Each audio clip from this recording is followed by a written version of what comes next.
Então aqui para a gente começar e acho que está gravando. Então vamos lá, pessoal. Vamos dar uma revisada aqui em algumas coisas que a gente fez no ano passado, antes de começar a tratar o assunto de hoje propriamente dito, né? Depois das festas aí. Então eu vou abrir aqui meu Visual Studio. Zero segredo. Vou criar um projetinho novo, tá? Então, criar um projeto. Lembrando que a gente está trabalhando com console do Windows, tá? Então, C Sharp, Windows Console. Não é esse primeiro, que isso aqui é .NET Core, né? É só você ver aqui. Vocês verem Linux, macOS aqui, isso aqui não é só Windows, tá? Então não é esse cara aqui, a gente vai trabalhar com .NET Full Framework, tá? Que é propriamente Windows. Então vamos colocar aqui nossa aula 07 como o nome do projeto. Pastinha, sempre bom a gente ter a nossa pasta de projetos lá. O nome da solução, vamos manter a mesma coisa que o projeto. E aí não se esqueçam, Framework 472, tá? Que é o que a gente está trabalhando aí nas nossas aulas. Vou criar aqui.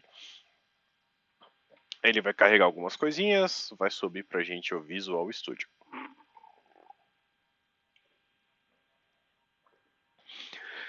Então, vamos lá, a gente tem nosso arquivo aqui, né? Namespace, classe e tudo mais, a gente não se preocupa por hora. A gente vai ver isso aqui mais para frente quando a gente estiver falando de orientação a objeto. Sempre importante esse static void main aqui, né? Que é sempre aqui dentro que a gente faz a mágica acontecer. Então vamos recapitular um pouquinho do que a gente viu, né? A gente viu aqui a entrada. Opa, meu teclado aqui está desconfigurado. Pronto. A entrada e saída de dados, que a gente viu que é com o console write line para entrar dados, né? Para sair dados, exibir dados, né? Aqui estou exibindo uma mensagem. E aí a gente tem o console read line que lê uma mensagem, né? Captura uma mensagem do usuário. E como a gente viu, a gente precisa armazenar essa mensagem em algum lugar. Então a gente viu que nós temos as strings para capturar um texto, né? Então aqui texto digitado é igual ao console.readline, que é o cara que lê as entradas de usuário, né? Até aí a gente fez bastante isso em todas as aulas, todos os exercícios, então zero segredo. A gente viu também alguns tipos, né? Além do string, que é uma palavra, né? Um texto armazenado em memória. Então, isso a gente viu alguns outros tipos de variáveis, né? A gente viu aqui variáveis. A gente viu, claro, a string. Opa! String texto, que é justamente um texto alfanumérico. Então eu posso ter letras, números, caracteres especiais, posso ter várias coisas dentro da minha string, né, dentro do meu texto, que é uma entrada de usuário do teclado. Ou qualquer caractere, né? Se vocês olharem no teclado de vocês, basicamente toda a tecla, tirando as de comandos especiais, são caracteres. E a gente armazena isso dentro de uma string. Se a gente quiser uma letra só, né, um pedaço dessa string, ou seja, só um caractere, só uma letra ou um número asterisco, tá? Que a gente vai falar sobre os números, a gente trabalha com o char, tá? Que é o nosso caractere. Lembrando que é sempre aspas simples, né? A gente trabalha com aspas simples. E a gente coloca A, ou B, ou C, ou C minúsculo, ou 1, ou 2, tá? Ou arroba, tá? Lembrando que é sempre um de cada vez no caractere. E a string é um conjunto desses caracteres, beleza?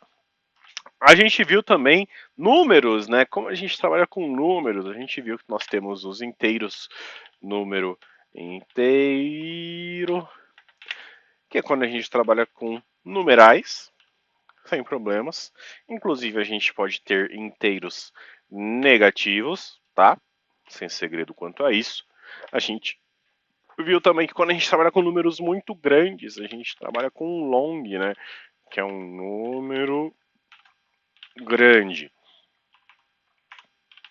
Afinal, se a gente passar de algumas casas aqui, por exemplo, 99999, o inteiro ele vai reclamar. Ele está falando que ó, ele é um inteiro muito maior, é um campo muito grande, vai estourar o tamanho que o int aceita, né? Então, se a gente quiser trabalhar com um número muito grande, a gente tem que trabalhar com um long, bem? A gente viu também casas decimais, por exemplo, se a gente quiser trabalhar com moedas, né, que a gente tem o decimal. O decimal é valor, é um número ou valor monetário, né? Por exemplo, quando a gente trabalha com dinheiro, a gente geralmente usa o decimal, por exemplo, para trabalhar com 1,99, tá? Geralmente a gente coloca um D aqui no final, um D ou um M. Um M aqui no final, para representar que é um decimal, tá? Então, 1,99 ou 9,99 ou 5,24 ou 3,141592, tá? Então, quando a gente trabalha com pontos flutuantes, geralmente a gente trabalha com o décimo. Antigamente usava-se float, mas o float é menos utilizado hoje em dia, tá? Principalmente quando a gente está trabalhando com duas casas decimais, que é o que a gente trabalha com valores monetários, né? Reais e centavos. Então, vou colocar aqui 1,99, saudosas lojinhas de 99. O que mais? A gente falou dos pontos booleanos, né? A gente falou dos booleanos que são as decisões, né? Ou as variáveis lógicas que a gente falou, que a gente tem valores de true para quando é verdadeiro ou false para quando é falso. E a gente usa isso aqui para fazer algumas tomadas de decisão no nosso código, né? Então, true ou false, zero segredo, que são nossas variáveis booleanas. Deixa eu pensar se a gente trabalhou com mais algum tipo de variável. Vocês lembram de mais algum que a gente falou que eu não coloquei aqui?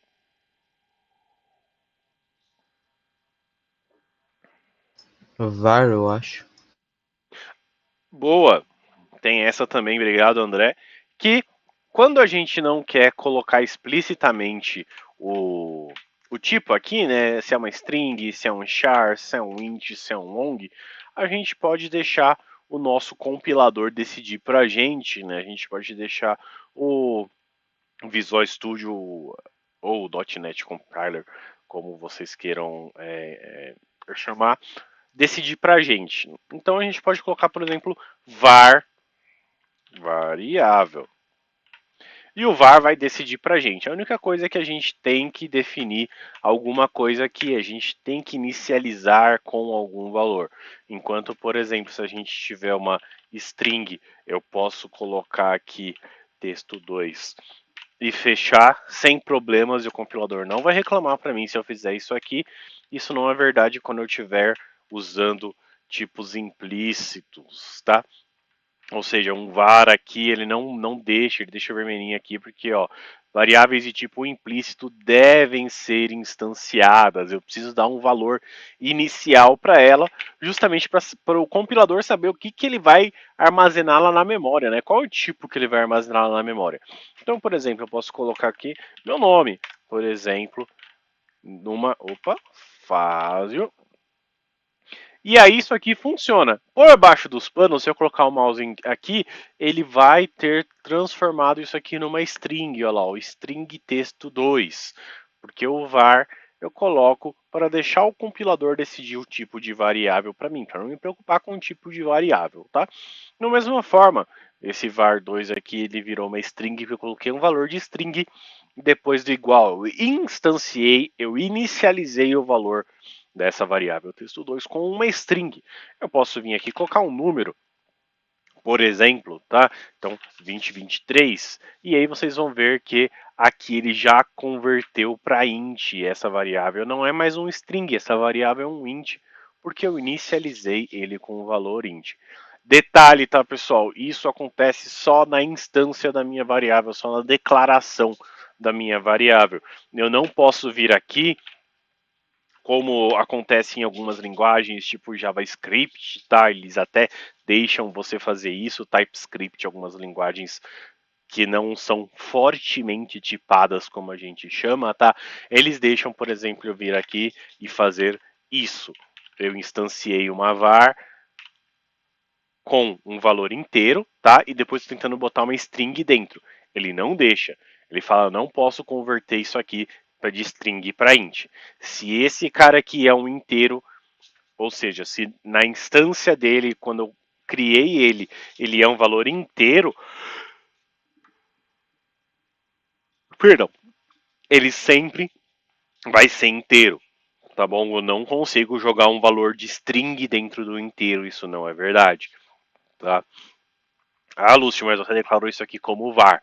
Tudo bem, o meu código está como var, mas por baixo dos panos, se eu coloco o mouse aqui em cima, ele é um inteiro, tá? Porque eu instanciei com o valor inteiro.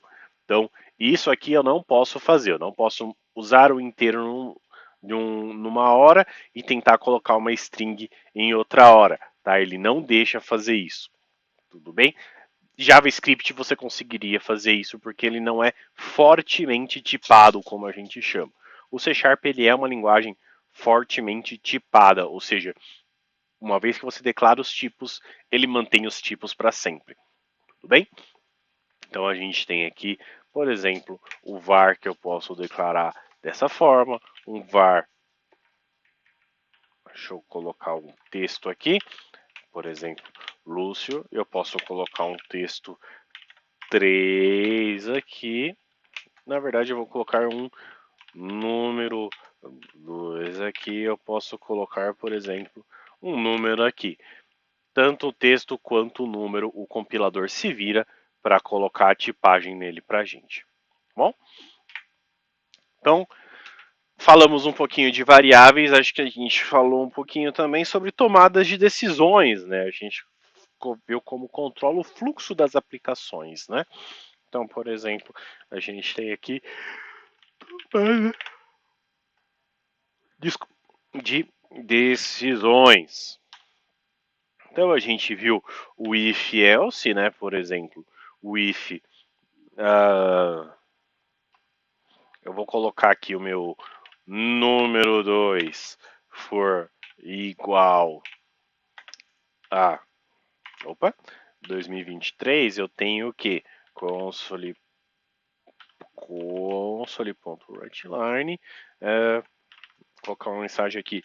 Você está no ano correto, certo? Se o meu número 2 for igual a 2023, ou seja, ele está no ano correto. Ah, é verdade. Agora eu lembrei, a gente falou de mais uma variável, né? A gente falou do date time. Vocês lembram do date time? Que era a data, que a gente até fez aquele date time now para ele pegar a data de hoje. E aí ele tem o dia, mês e o ano. Quando a gente trabalha com data, a gente usa o date time. Tá? Ele até fica numa corzinha diferente aqui, porque ele é um objeto. E aí a gente vai entender. Opa, acho que meu mouse voltou. Mas a gente vai entender um pouco mais sobre objetos lá na frente. Tá bom? Então, voltando aqui, a gente falou do if e a gente tem o else também, né? Console.writeline. Você não está no ano de 2023. Tá? Ele vai fazer essa verificação que está entre parênteses aqui. Se essa verificação for verdadeira, ou seja, se o resultado disso aqui for true, lembrando das variáveis booleanas aqui, ele vai executar esse escopo de código. Else, se não, else em inglês, se não, ele vai executar esse bloco de código. Então, essa foi uma tomada de decisão que a gente viu. Outra forma de tomada de decisão que a gente viu foi o switch case, né? Então, a gente tem um switch, por exemplo, número 2, e a gente tem os cases. Eu vou deixar esse default aqui, não tem problema não, só gosto de colocar um escopo aqui. Então, a gente tem o case, por exemplo, 2020.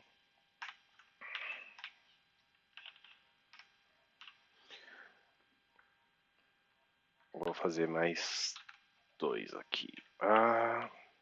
2021, 2022 e 2023, por exemplo.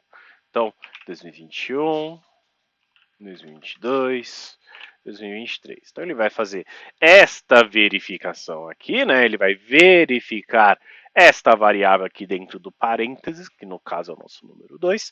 Caso ele seja igual a 2020, ele executa isso aqui. Caso 2021, executa isso aqui. Caso 2022, executa isso aqui. Caso 2023, executa isso aqui.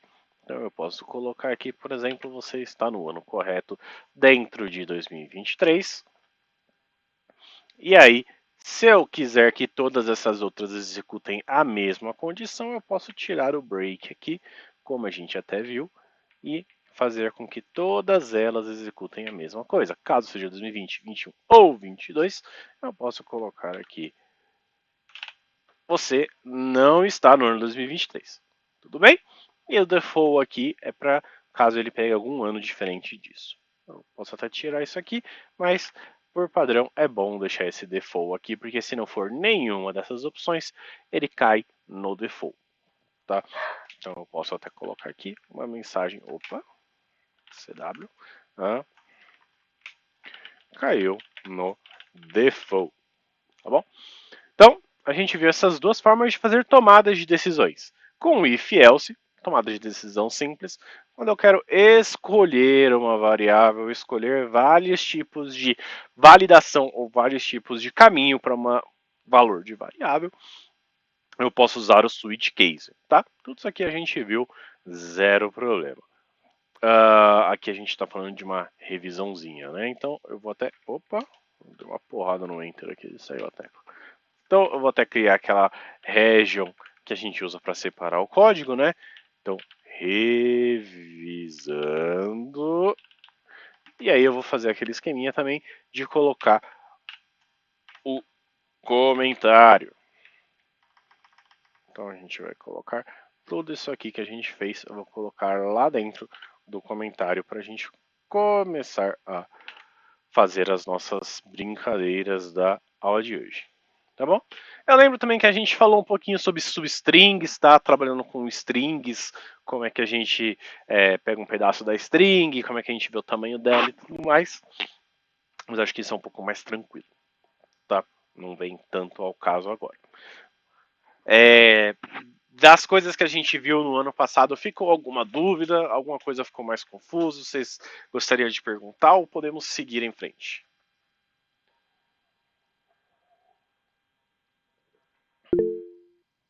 Tá tranquilo então. Bom, eu ia começar a falar com vocês sobre laços de repetição, tá? Como é que a gente repete o nosso código várias e várias e várias vezes. Mas para falar de laços de repetição, eu preciso falar com vocês sobre matrizes, tá? Porque basicamente quando a gente usa matrizes, a gente usa laços de repetição, a gente está iterando sobre alguma coisa, a gente está iterando sobre uma matriz, por exemplo, tá bom? Então, o que, que eu vou fazer?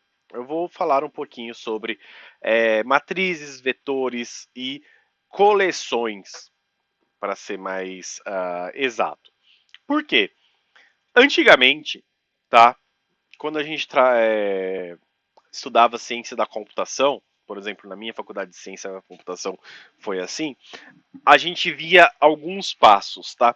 A gente via vetores, a gente via matrizes, matrizes, e a gente via coleções.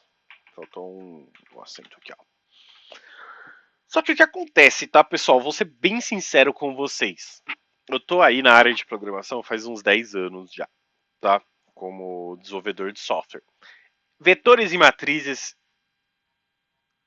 eu não vou falar que eu nunca usei, porque talvez eu não lembraria para ser mais exato, mas se eu usei foi uma vez ou outra e foi bem, bem, bem raro, tá bom? Talvez quando a gente faça algum cálculo matemático, ou talvez se a gente estiver trabalhando com algum tipo de inteligência artificial, a gente use isso aqui. Eu acho bem raro usar, tá? Porque hoje em dia a gente usa quase 100% das vezes as coleções, tá bom?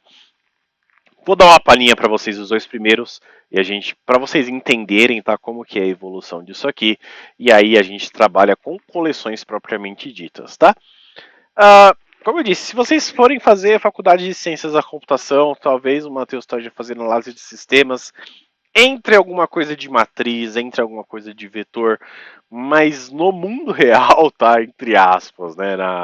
No mercado de trabalho, quando vocês estiverem trabalhando com desenvolvimento de software, dificilmente vocês vão usar esses dois caras, tá? Vocês vão usar basicamente coleções, tá bom? Vamos falar um pouquinho de vetores, tá? Então, deixa eu até dar uns enters aqui. Um vetor, ele é uma coleção de objetos do mesmo tipo. Como assim, Lúcio? Vamos dizer que a gente quer armazenar um nome de alguém, tá bom? Como é que a gente vai fazer aqui? A gente já viu string, nome, e aí eu vou colocar, por exemplo, aqui o nome do André. Como a gente faria se a gente quisesse guardar um nome novo?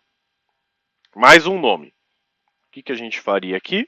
A gente criaria outra variável, né? Então, string nome 2 é igual Mateus. E se a gente quiser guardar mais uma variável, a gente vai ter que fazer string nome 3 é igual a Lúcio. Vocês estão vendo onde eu quero chegar com isso aqui? O quão trabalhoso é isso aqui? Toda vez que eu quiser um membro novo, toda vez que eu quiser um nome novo, eu tenho que declarar uma nova variável, eu tenho que lembrar o nome dela, tenho que ficar fazendo apontamento dela. Por exemplo, se eu quiser exibir isso aqui na tela, o que eu vou ter que fazer? Console writeLine, e aí eu vou ter que fazer a nome mais nome 2 mais nome 3. E se tivesse um nome 4, nome 5, nome 6, eu ia ter que ficar escrevendo isso aqui, colocando espaço entre eles, ou até de uma forma um pouco mais elegante, né? Eu podia fazer com interpolação, que é o que a gente viu já, colocar o nome, dar um espaço aqui, um nome. Nossa, meu teclado está se desmontando aqui, saiu um pedaço, mais uma peça. Nome 2, espaço, nome 3, tá? E se eu tivesse o nome 4, 5, 6, 7, 8, isso ia ficar cada vez mais trabalhoso, tá? Isso ia ficar cada vez mais complicado da gente gerenciar, tá bom? Por isso, existem as coleções, eu não vou chamar de coleção porque pode confundir. Por isso existem os vetores, tá bom? O que é um vetor? É um conjunto de membros, um conjunto de variáveis do mesmo tipo. Como assim, Lúcio? Vamos dizer que eu quero armazenar esses três nomes numa variável só. Eu quero armazenar esses três nomes num lugar só da memória. Eles vão ficar juntos sempre que eu chamá-los, eles vão vir juntos para mim. Tá? Então, o que eu posso fazer aqui? Eu posso criar um vetor. Como assim? Eu vou abrir o Paint aqui rapidinho, ms Paint. Então vamos dizer, vou pegar esse cara aqui. Quando a gente está falando de uma variável, né, a gente tem aquelas nossas caixinhas na memória do nosso computador aqui. Deixa eu fazer as nossas caixinhas.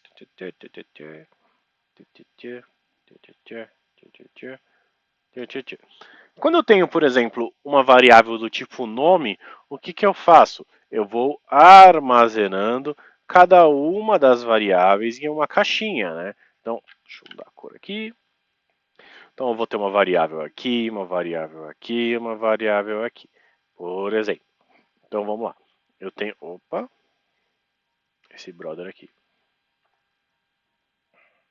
Então, por exemplo, eu tenho o nome aqui, a variável nome aqui, a variável nome 1, nome 2 aqui, e a variável nome 3 aqui, tá certo? Então, essa é a memória do meu computador. Cada variável está guardada, do tipo string, claro, está guardada em uma caixinha da memória do meu computador. Quando eu falo de vetores, tá? Eu guardo a primeira posição, deixa eu mudar a cor para não confundir vocês. Eu guardo a primeira posição do meu vetor, a posição inicial do meu vetor E aí, quantas posições depois dela eu vou ter que armazenar? Então, por exemplo, eu tenho aqui um vetor de 3 posições. Ou seja, ele começa nessa posição aqui e vai 1, 2, 3. Tudo bem? Então, quando eu guardo um vetor na memória, eu estou guardando a posição inicial dele e quantas posições sequentes, tá, na memória eu tenho dele. Como é que é isso na prática, tá? Vou voltar aqui no Visual Studio. Então, vamos dizer que a gente quer um vetor que guarde 3 nomes, 3 posições. Então, por exemplo, eu vou criar aqui uma string. Vetores podem ser de qualquer tipo, tá bom? Eu posso ter um vetor de strings, um vetor de inteiros, um vetor de booleanos, um vetor de datetimes, um vetor de qualquer tipo que existe na nossa linguagem de programação. Como que eu faço isso? Depois de declarar a minha variável, eu abro e fecho colchetes, tá bom? Esse símbolozinho aqui de abre e fecha colchetes simboliza que é um vetor, tá bom? Então, nomes. E aí eu posso fazer é igual. E aí eu tenho alguns jeitos de declarar esses vetores, tá? Eu posso declarar como um new string, abre e fecha de 3 aqui. Ou seja, falando que este é um vetor de 3 posições, e aí por isso eu coloco esse 3 aqui. Quando eu não quero colocar os valores no meu vetor, eu tenho que colocar pelo menos quantas posições ele vai ter, no nosso caso aqui 3. Eu posso não colocar esse 3 aqui e iniciar o meu vetor com abre e fecha chaves, tá bom? Tira esse igual aqui. E aí eu posso falar aqui que o meu vetor é composto por André, é composto por Mateus e é composto por Lúcio. Desta forma, eu estou iniciando o meu vetor já com os valores pré-definidos. Tá bom? Para não ficar confuso, eu vou deixar isso aqui desta forma. Estou iniciando o meu vetor com 3 posições, ou seja, dentro do meu vetor cabem 3 strings. Tá bom? Como é que eu preencho isso, tá? Eu vou chamar o meu nomes, e aí, se eu fizer igual aqui, isso não vai funcionar. Se eu fizer, por exemplo, igual a André. Isso aqui não funciona porque este cara é uma string só. E esse cara é um vetor de strings, é uma coleção. Não posso chamar de coleção porque confunde vocês. É um conjunto de strings, tá bom? Então, como é que eu tenho que fazer? Eu tenho que armazenar esse André em uma posição do meu vetor, em alguma caixinha do meu vetor. Só que, quando a gente está trabalhando com programação e está trabalhando com índices, tá? Quando a gente fala posições de um vetor, a gente está falando de índices de um vetor. A gente nunca começa com o número 1. A posição inicial de qualquer conjunto, tá? Nunca é 1. A gente começa na posição 0. Então, um vetor de 3 posições vai ter o cara na posição 0, o membro na posição 1 e o membro na posição 2, tá bom? Então, por exemplo, se eu quero que o André fique na primeira posição do meu vetor, ou seja, se na primeira caixinha do meu vetor eu quero que fique armazenado o André, eu preciso colocar ele na posição 0.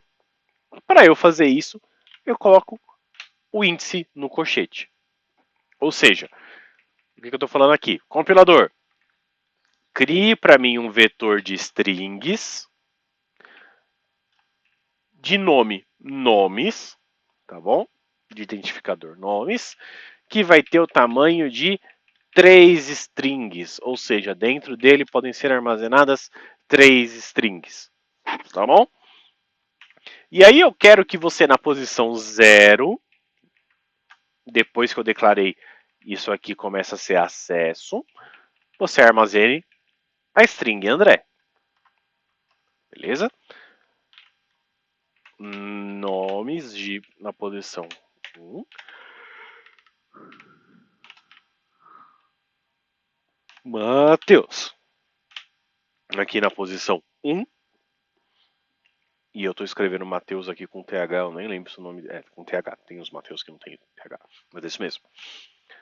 E aí, por exemplo, na posição 2, o que no caso, nomes, na posição 2, lembre-se sempre, posição 2 é o terceiro membro, posição 1 é o segundo membro, posição 0 é o primeiro membro, tá? Isso aqui é muito fácil de você se confundir no começo, mas depois que você pega a prática, você bate o olho e fala é um vetor, ele não começa na 1, ele começa na 0, tá bom? Então aqui, Lúcio, beleza? E aí o que eu vou fazer? Eu coloquei aqui nos meus vetores na posição 0, 1 e 2 os três nomes. Eu posso vir aqui, por exemplo, chamar console. Opa, deixa eu colocar o atalhozinho aqui. Console writeLine e posso chamar todos os membros desse meu vetor. Eu posso fazer um string.concat. Tem alguma pergunta aí, né?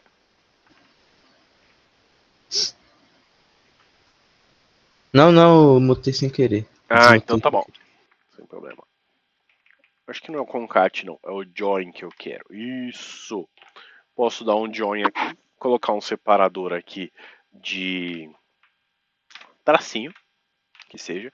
E aí ele até pede aqui, ó, um param object, abre e fecha abre e fecha colchetes, ou seja, é um vetor, uma coleção de values. Qual valores que eu quero que ele concatene, que ele junte numa string só, o meu nomes. Então eu vou colocar o nomes aqui.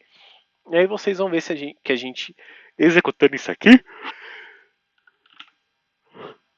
Ponto readline para ele travar. Isso.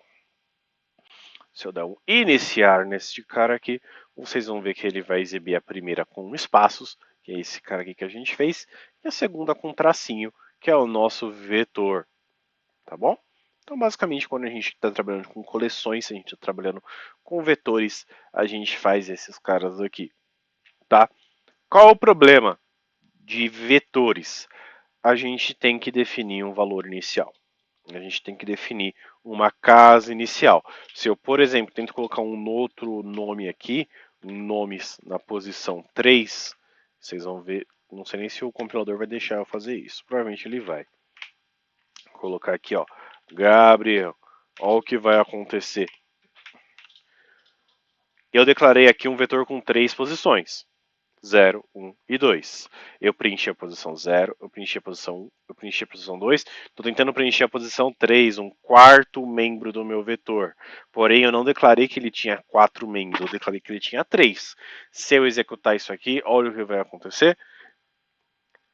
System index out of range. Ou seja, o índice está fora do limite. Eu estou tentando acessar um índice que não existe na matriz. A minha matriz, cadê o nosso desenho? É composta de 3 posições, 0, 1 e 2. Se eu tentar acessar uma quarta posição aqui, ó, ele não foi declarado. Esse vetor aqui, essa variável, não tem 4 posições, porque na declaração eu coloquei só 3. E aí ele gera este erro aqui para a gente, index out of range, tá bom? Isso faz com que a gente tenha que ficar controlando o tamanho dos nossos vetores. E isso gera dores de cabeça. Tá? Isso aqui gera dores de cabeça, principalmente quando a gente está trabalhando com códigos mais dinâmicos, códigos que a gente não sabe o que o usuário vai fazer. Por exemplo, não é interessante, por exemplo, eu tenho uma lista de pacientes. Eu fui um pouco mais cedo no médico hoje e, por exemplo, eu tinha vários pacientes no consultório. Vamos dizer que a gente está fazendo um sisteminha aqui para controlar os pacientes, os dados dos pacientes e, por exemplo, a gente defina que o nosso vetor de pacientes aqui vão ter 50 posições. E se chegar um 51º. Se chegar um paciente número 51, vou ter que alterar minha fonte para 51. Se chegar mais um, vou ter que alterar minha fonte para 52. E se chegarem vários outros, mas aí eu vou colocar 1000 aqui, 10.000 aqui. E se chegar a 10.001? Entendeu? Então a gente tem que ficar se preocupando com um limite máximo. Isso não é legal, tá bom? Vou colocar 4 aqui com 4 membros para isso aqui não crachar, para isso aqui não dar problema, tá bom?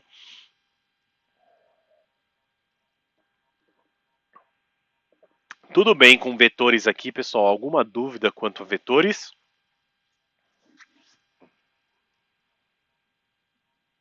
Beleza, Matheus. Então, a gente trabalhando com vetores, a gente está aqui, existe esse probleminha da instanciação aqui, da gente definir um número inicial de membros para o nosso vetor aqui, e isso pode dar um dor de cabeça. Como corrigir isso, a gente já vai ver, tá bom? A solução para isso a gente já vai ver. Antes de falar dela, vamos falar um pouco de matrizes. E aí, matrizes é um negócio que sempre dá dor de cabeça, tá, pessoal? Por quê? A gente vai começar a falar de. Acho que é bidimensionalidade que fala, tá? Matrizes é um conceito matemático, eu nem vou entrar muito nele, porque, por exemplo, eu acho que o André nunca viu isso na vida e vai ver isso lá pro final do ensino médio, tá? Porque é um conceito um pouco mais complicado. Deixa eu ver se eu lembro como é que escreve matrizes, porque matrizes geralmente é como se fosse uma tabelinha. Quando a gente está trabalhando de vetores, a gente está falando, por exemplo, 1,2,3,4, 5, por exemplo. Isso aqui a gente está falando de um vetor. Quando a gente está trabalhando com matrizes, a gente está trabalhando com bidimensionalidade. Como assim, Lúcio? Uma matriz, ela não tem só uma linha. Não é só 1, 2, 3, 4.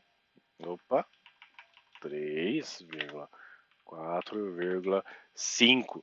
A gente também está falando de colunas. Então a gente tem a linha 1 aqui, a gente vai ter 6, 7, 8, e eu acho que aqui nem é assim, deve ser alguma coisa assim, ou ponto e vírgula, não lembro como que é a definição matemática desse negócio.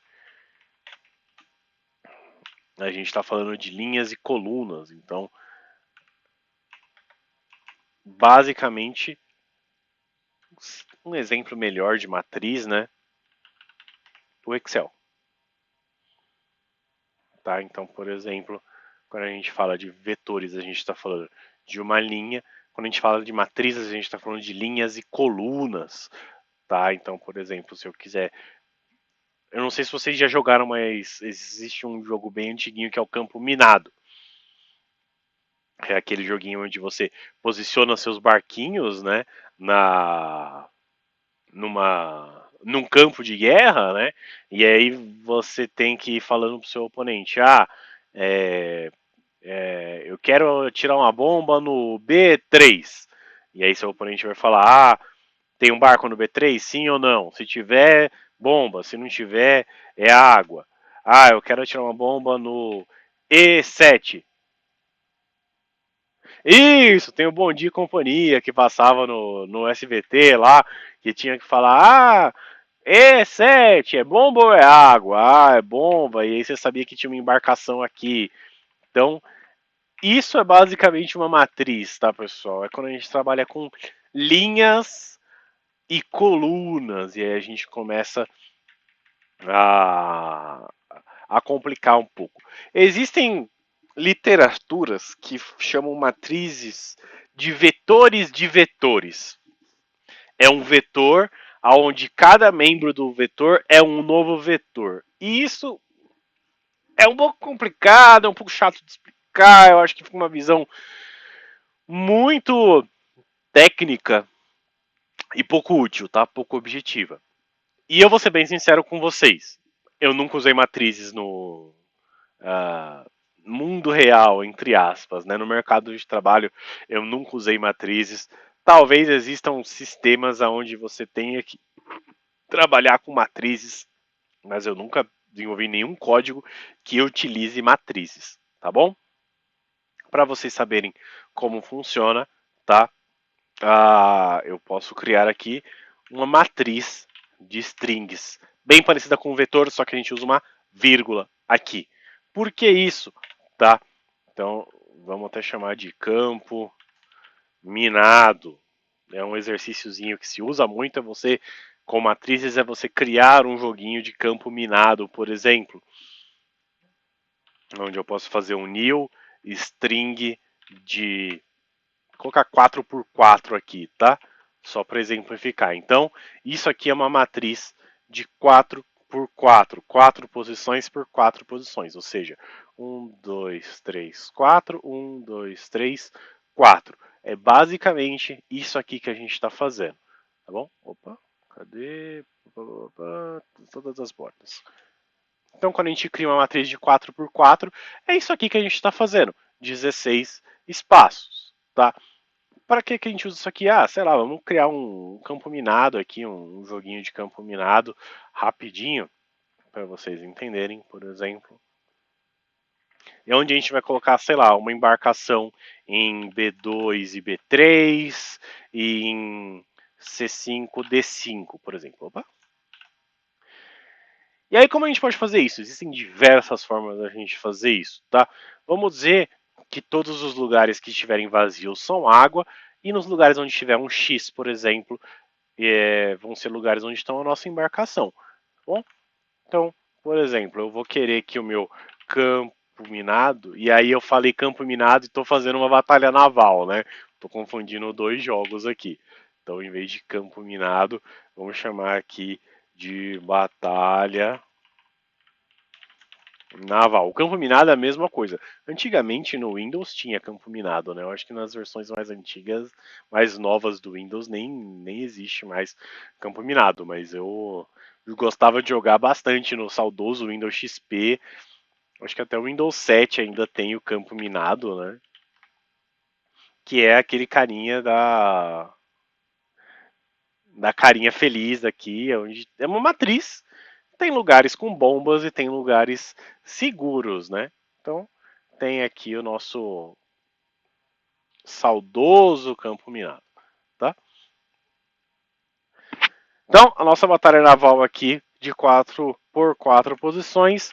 E aí, mesma coisa. Eu quero colocar aqui em B2 e B3. Bom, é a 0, uma coluna, 0, uma linha. Então, na 1 por 1, só que eu acho que é linha por coluna primeiro.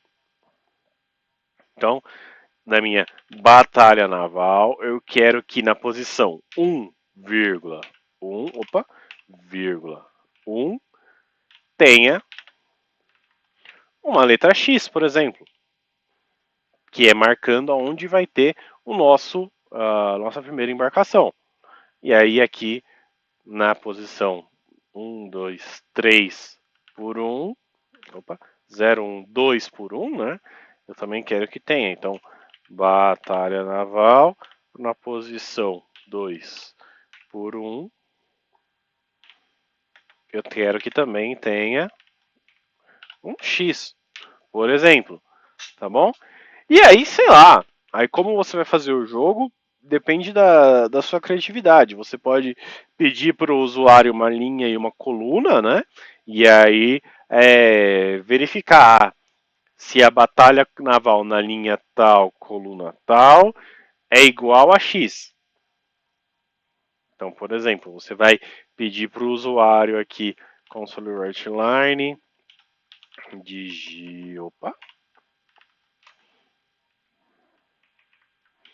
digite uma linha, e aí depois você vai pedir digite uma coluna. E aí você vai ter um var linha que é igual a um convert.toInt32 console.readline, ou seja, a gente está lendo a linha aqui e depois a gente vai ler a coluna.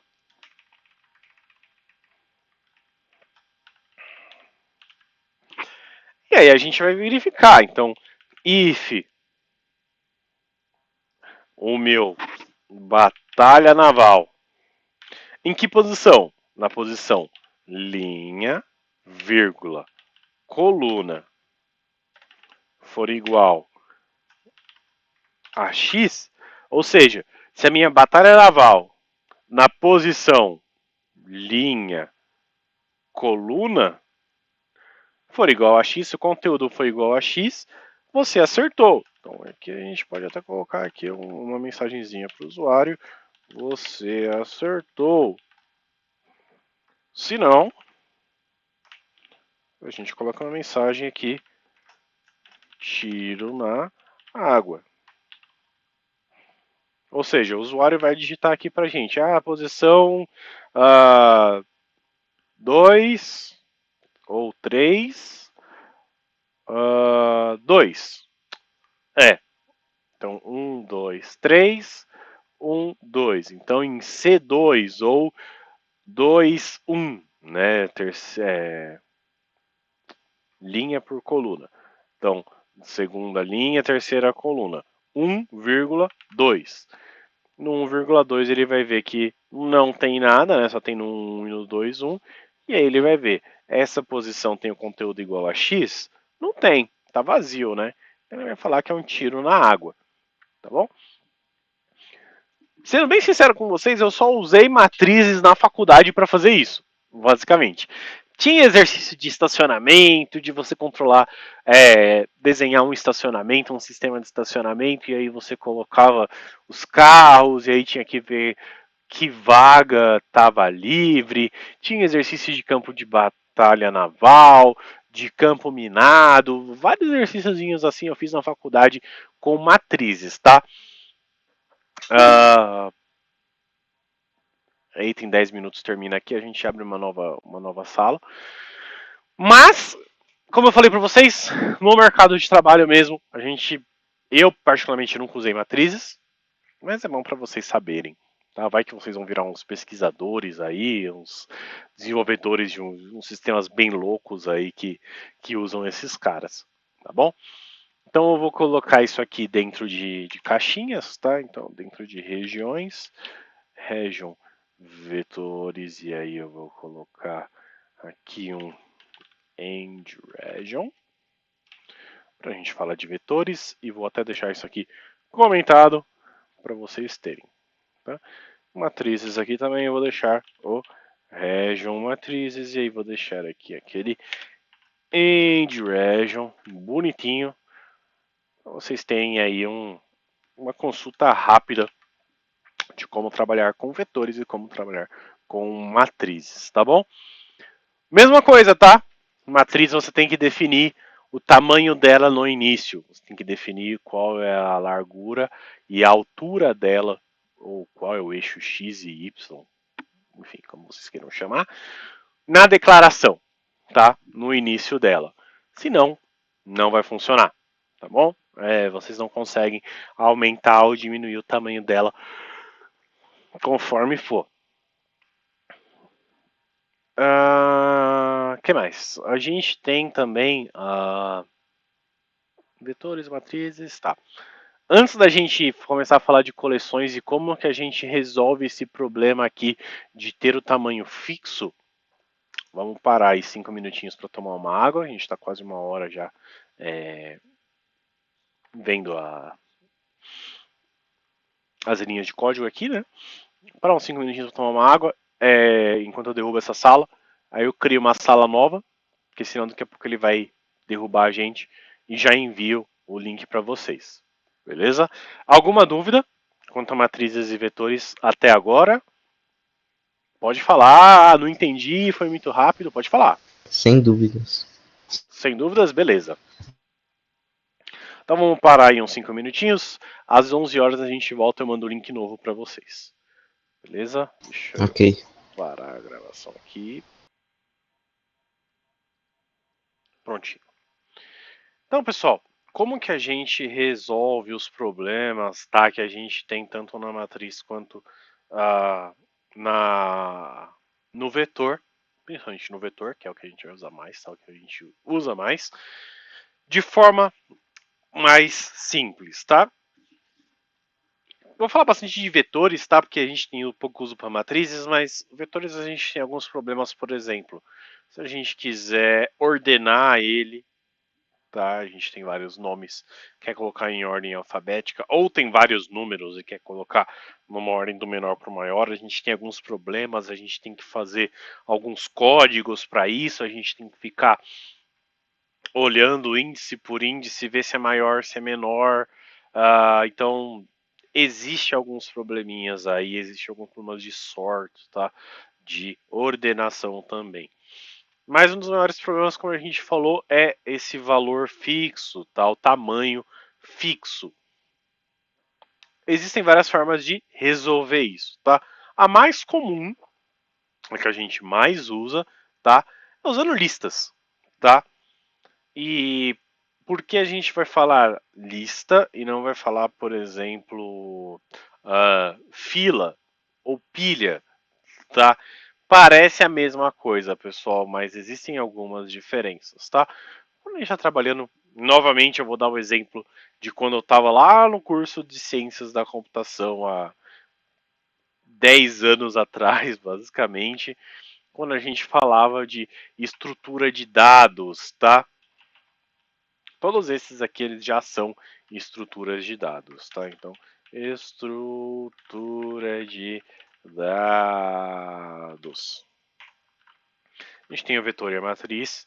E a gente tem algumas outras estruturas de dados que a gente estuda, por exemplo, que a gente estuda nas ciências da computação, cuja a gente vai usar basicamente a lista. Mas, para vocês saberem, tá? Existe a fila, tá? O que é uma fila? É exatamente a fila do dia a dia. Quando a gente vai no banco, quando a gente vai pegar um ônibus, vai pegar um metrô, tá? É a fila. A gente tem uma pessoa atrás da outra lá, bonitinha, aguardando a sua vez. E como uma fila funciona, tá? Vamos dizer que eu tenho aqui a minha filinha, tá? O primeiro membro, o segundo membro, o terceiro membro, o quarto membro, o quinto membro, tá? Então, o primeiro membro, dois, três, quatro, cinco, seis, tá? Qual a característica da fila, tá? Vamos dizer que isso aqui é a fila de um banco, tá? Todos esses caras aqui, ou de um caixa de supermercado. A gente tem 7 pessoas aqui, o caixa tá aqui e aqui é o final da fila. Quem vai ser o primeiro a ser chamado? O zero? O zero vai ser o primeiro a ser chamado, porque ele é o primeiro da fila. Depois do zero, vai vir um. Depois o dois. Eu pulei o 3 aqui, né? O 3, o 4 e o 5, tá? Ou seja, qual é a característica da fila, tá? O primeiro que entra é o primeiro que sai. O primeiro membro a entrar na fila é o primeiro a sair, ou o primeiro a ser lido, o primeiro a, enfim. Ou seja, o primeiro que entra é o primeiro que sai. Então, primeiro que entra, primeiro que entra é o primeiro que sai, tá? PS. Como a gente em programação vê muita coisa em inglês, né? Vê muita literatura em inglês. Isso aqui em inglês é first in, first out. First in, first out. Primeiro que entra, primeiro que sai. Ou seja, FIFO. Tá? Então, quando vocês estiverem lendo, estudando sobre programação e vocês verem uma estrutura que fala que é uma estrutura FIFO, ou seja, uma estrutura first in, first out. O primeiro que entra é o primeiro que sai. existe o contrário também, né? E o contrário é a pilha. Ou seja, a pilha é, para vocês imaginarem uma pilha, pense em algo vertical. Você coloca um item, coloca o segundo, o terceiro, o quarto e o quinto. Para você tirar alguém dessa pilha, você tem que tirar o de cima, senão ela cai. Vamos dizer que você tem um, dois, três, quatro membros. Para você tirar alguém, você tem que tirar o mais acima, senão você desmorona todo mundo. Ou seja, o último que entra é o último que sai. Então você começa a empilhar coisas. Vamos ver, eu tenho um copo, eu tenho o celular, eu tenho um papel higiênico aqui, e eu tenho, sei lá, uma bolinha de massagem aqui. Eu estou empilhando minhas coisas. Se eu quiser tirar alguma coisa dessa pilha, eu não posso tirar o meu celular. Eu não posso tirar o copo, porque senão tudo cai. Ou seja, o último que entrou é o primeiro a sair. O último que entrou é o primeiro a sair. O último que entrou é o primeiro a sair. Tá bom? Então, diferente da fila, tá? A representação é muito parecida, tá, pessoal? Porque é basicamente uma listagem isso aqui, tá?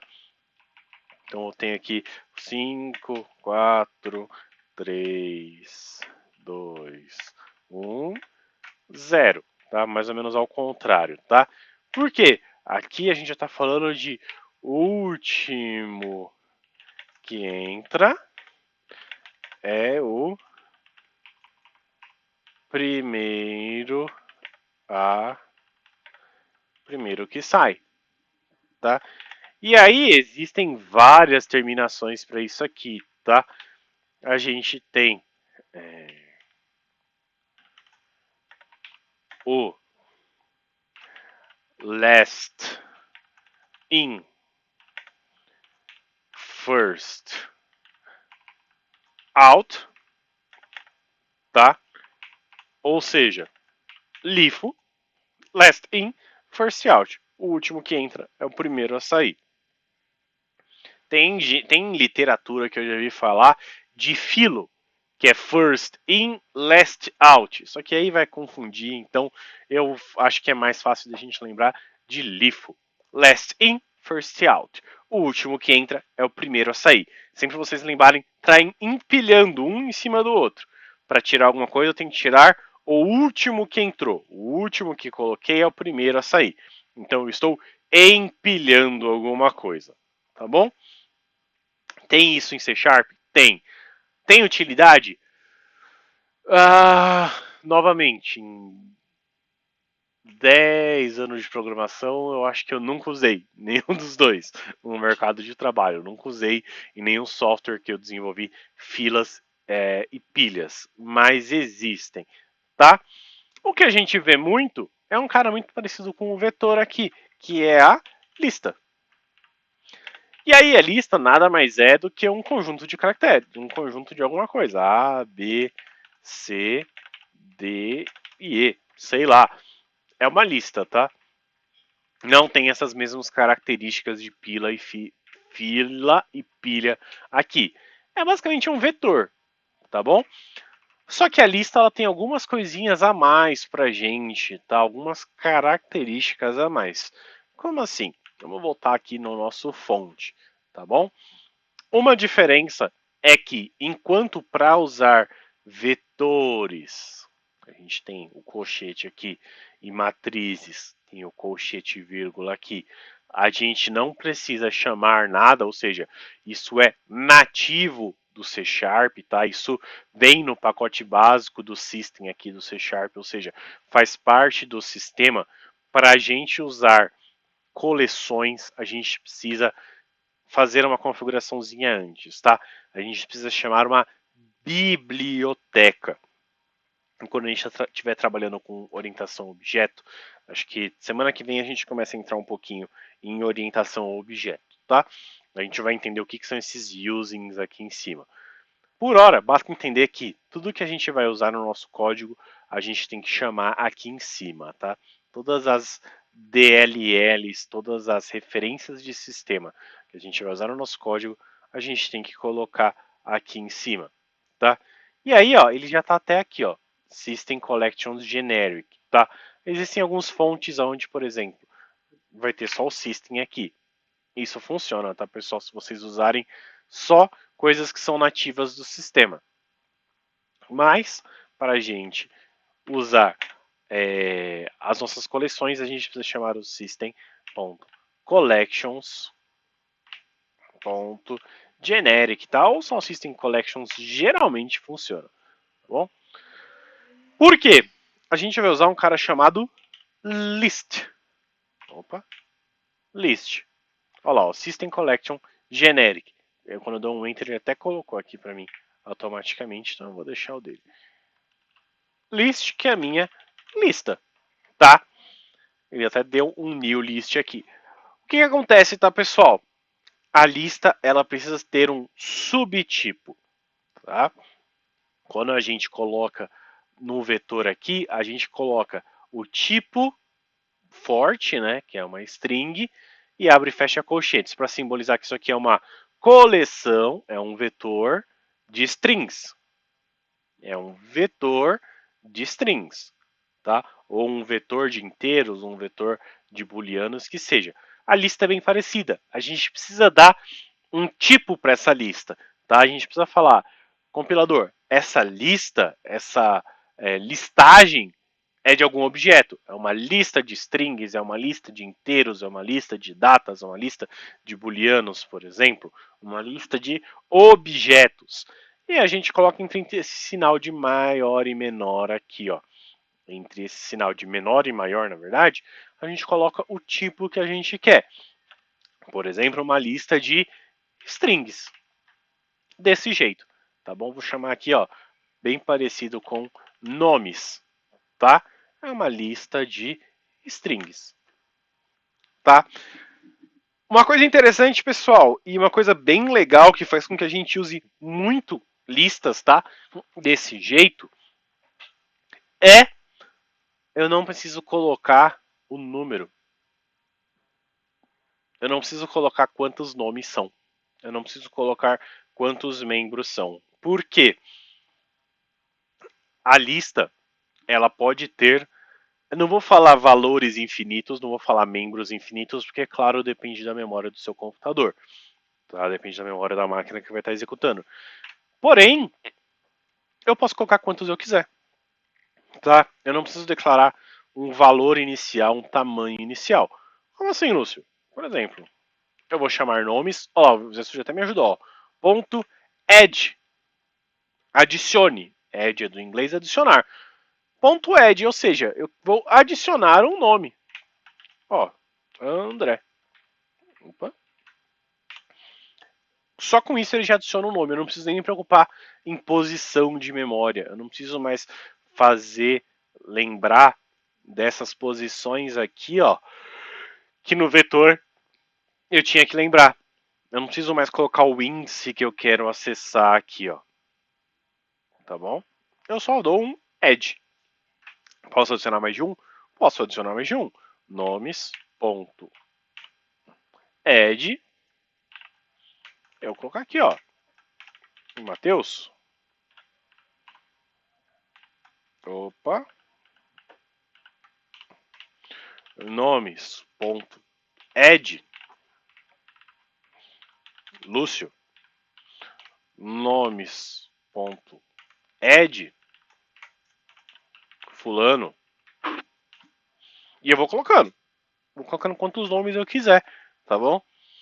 Lúcio, se eu quiser remover alguma coisa, por exemplo, se a gente quisesse nos nossos vetores aqui remover, eu quero remover o Gabriel aqui da lista.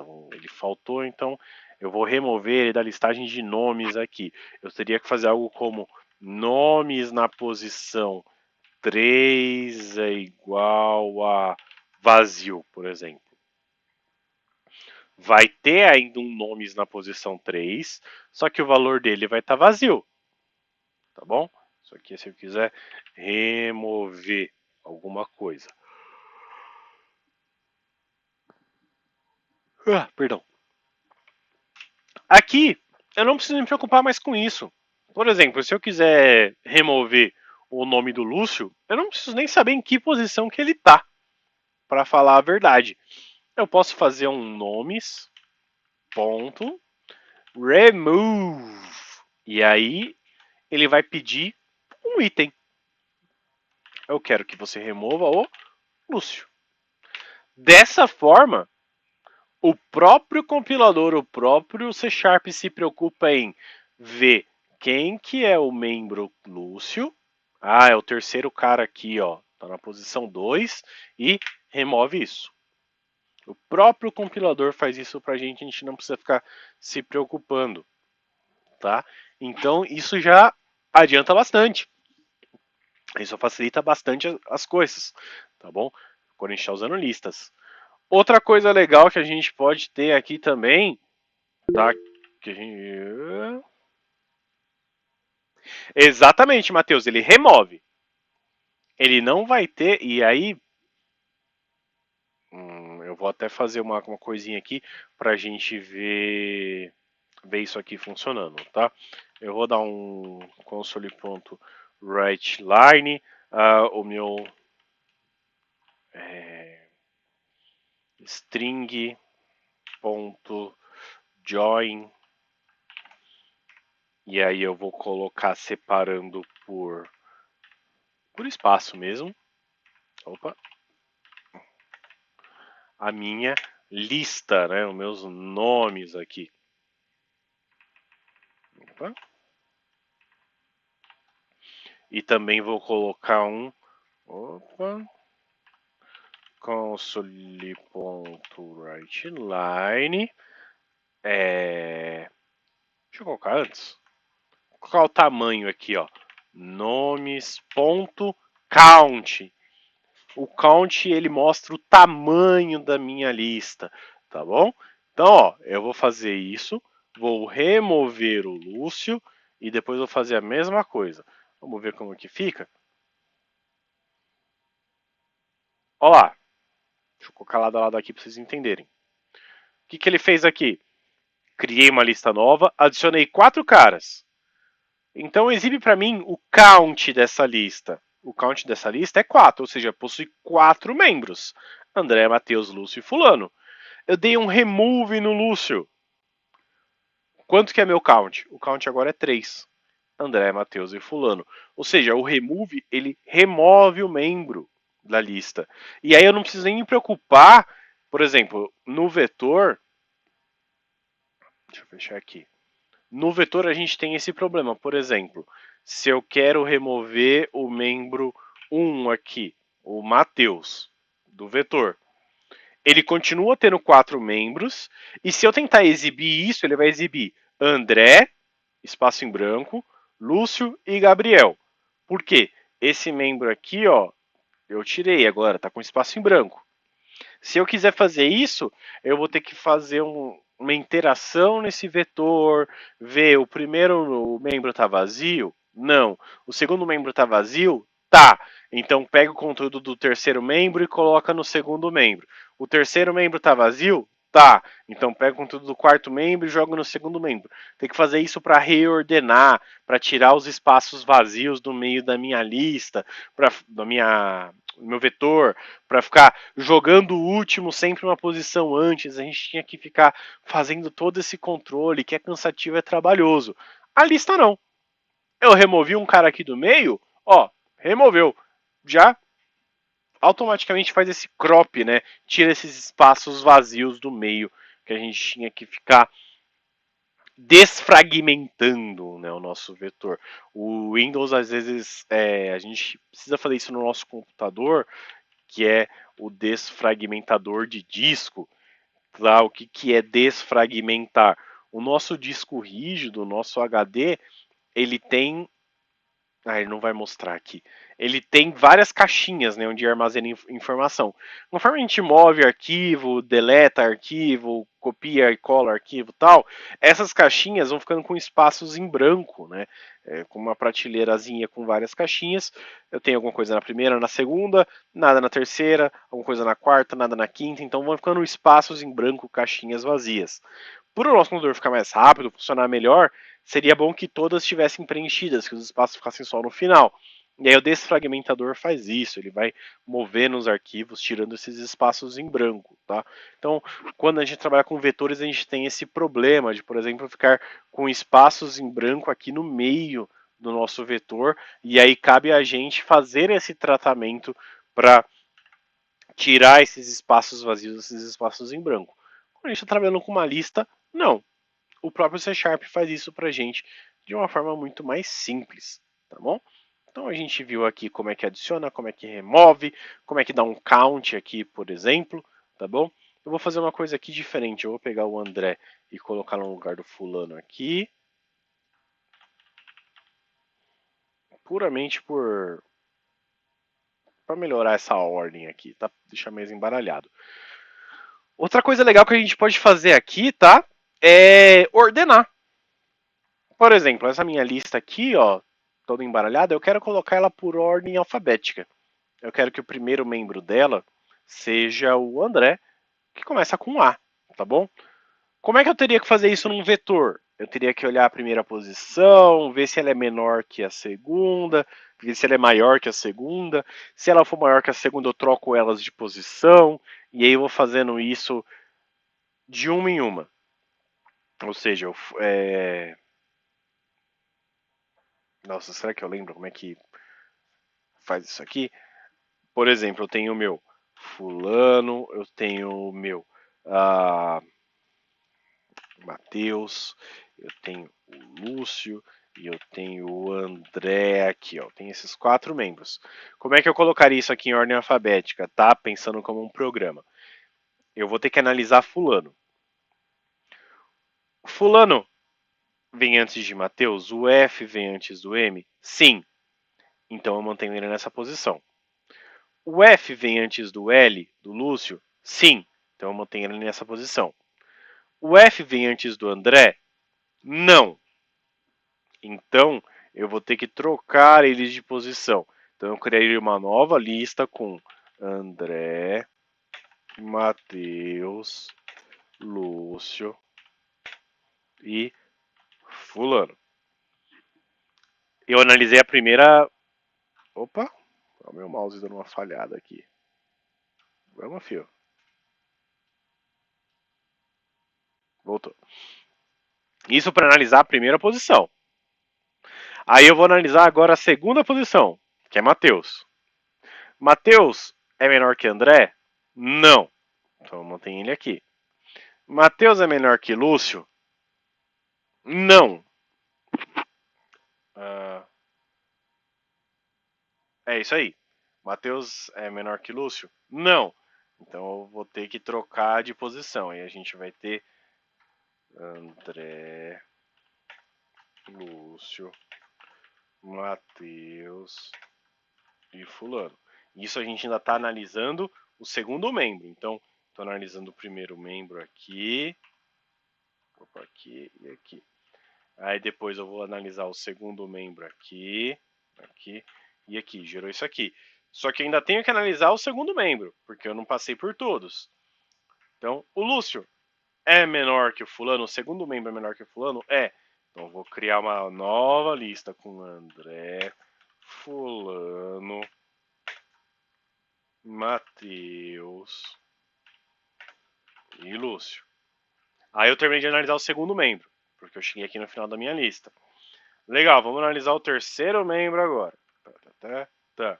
Matheus. Matheus é menor que André? Não. Matheus é menor que Fulano? Não. Ele mesmo vamos analisar. Matheus é menor que Lúcio? Não. O Lúcio é menor. Então vamos lá. Eu vou ter que fazer o código. Opa. Fazer uma nova lista aqui com André, Fulano, Lúcio e Matheus. Depois de tudo isso, eu cheguei no último membro aqui. E aí ele vai analisar, vai ver, é menor que André, não, é menor que fulano, não, é menor que Lúcio, não. Ele é o último membro. Beleza? Olha quantas interações eu tive que fazer. Olha quantos laços eu vou ter que fazer. Quantas vezes eu vou ter que ficar analisando o mesmo membro várias e várias vezes. Só para colocar uma lista de 4 membros em ordem. Imagina uma lista de 1000 membros, por exemplo, com 1000 nomes. Difícil, né? Fica bem complicado a gente fazer isso. Como que eu faço isso na lista, Lúcio? Como que é o código para, por exemplo, eu colocar essa lista em ordem aqui? Nomes.sort. É isso. Com um comando, eu faço tudo isso. Tá bom? Só deixa eu ver se isso aqui retorna. Não. Então, ó, console.writeline, join nomes. A lista vai ter aqui, ó, 3 membros, né? Porque eu tirei o Lúcio aqui, eu vou adicionar o Lúcio de novo, tá? Aqui e aqui. Então, ó, 4 membros, removi o Lúcio. 3 membros, assinei o Lúcio de novo, e aí eu tô dando um sort aqui, tá? O que isso vai fazer? Ele vai colocar em ordem alfabética. Olá, André, Fulano, Lúcio e Matheus. Todo aquele processo computacional de comparar membro com membro, de mover um para o lugar do outro, esse outro para o lugar do um, e vai e volta, e vai e volta, e vai e volta, a gente resolveu com uma linha de código com 2 comandos. Tá bom? Por isso que a gente geralmente usa listas, tá bom? A gente não está reinventando a roda, a gente não está refazendo algo que já está pronto, algo que já está simples, tá? Então, se a gente quiser ordenar alguma coisa, sorte. É isso, tá bom? Então a gente mata todo esse problema aqui. Por baixo dos panos ele basicamente fez isso aqui, tá, Matheus? Se a gente for abrir o código do sort, eu acho que a gente não tem acesso aqui porque tá dentro do sistema, tá? Mas ele vai fazer toda uma parte, vai usar um algoritmo aqui para fazer essa ordenação, tá? Vai comparar membro por membro, vai fazer toda essa parte aqui de um por trás do outro. Por baixo dos panos, né, internamente, ele está fazendo algo parecido com isso aqui, ou de uma forma mais performática, enfim. Para a gente é transparente, tá? Para a gente nem sabe o que ele está fazendo lá, qual algoritmo ele está fazendo por lá. Mas a gente só usa o sort, só chama o sort, que é mais simples, tá? É mais prático. A gente precisa se preocupar menos com esses pormenores, tá? Mas por baixo dos panos ele está fazendo sim alguma coisa bem parecida com isso aqui, por isso que é legal vocês conhecerem, tá bom? Tá. Count. Deixa eu ver se tem mais algum método interessante aqui para a gente explorar. A gente já falou do add, do remove, for each, a gente vai ver na próxima aula. Clear. Ah, sim, o clear é legal também. Por exemplo, se eu quero remover todos os membros da minha lista, eu não preciso ficar removendo um por um. Não preciso ficar dando remove um por um. Eu posso dar um clear aqui. E aí, se eu colocar um count, depois do clear aqui, se eu colocar um count aqui, vocês vão ver que ele vai aparecer 0. Por quê? Eu removi todo mundo. Quero limpar minha lista. Quero tirar todo mundo que está da lista. Eu dou um clear. E aí, ele já faz pra gente todo esse processo de remover membro por membro. Tá bom? Add range, se a gente quiser adicionar uma lista dentro de outra lista. O contains é legal também para a gente verificar se existe ou não. Tá? A gente usa bastante isso aqui para ver se existe um membro na nossa lista já. Então, por exemplo, console.writeline aqui, eu vou jogar um nomes.contains André. Ou seja, com isso aqui eu estou vendo se a minha lista possui o nome André. Eu vou até colocar aqui, ó. Lista possui o nome. Opa, o nome André. E aí aqui eu vou fazer a mesma coisa, só que eu vou chamar de Afonso. Essa lista possui o nome Afonso. E aí, ó, quando eu der um play aqui, possui o nome André? Falso. Possui o nome Afonso? Falso. Por quê? a gente zerou a lista antes, né? A gente deu um clear nela antes. Então, para isso aqui ser verdade, eu vou até comentar esse clear aqui, tá? Para não limpar a minha lista. Olha lá, minha lista possui o nome André? True. Por quê? Olha o André aqui, ó. Ou seja, o contains verificou que dentro da minha lista existe um nome André. Contém, por isso o método contains, o membro André.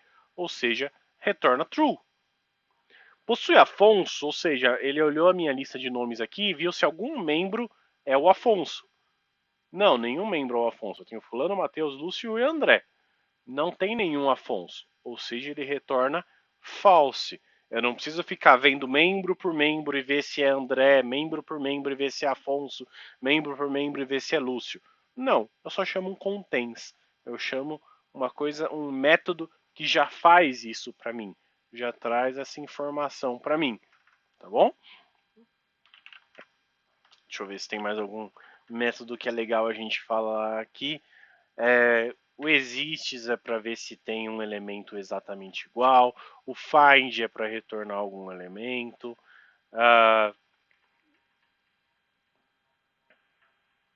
Remove all faz basicamente a mesma coisa que o clear. O reverse é legal também, porque o sort ele coloca do menor para o maior. O reverse ele inverte do maior para o menor.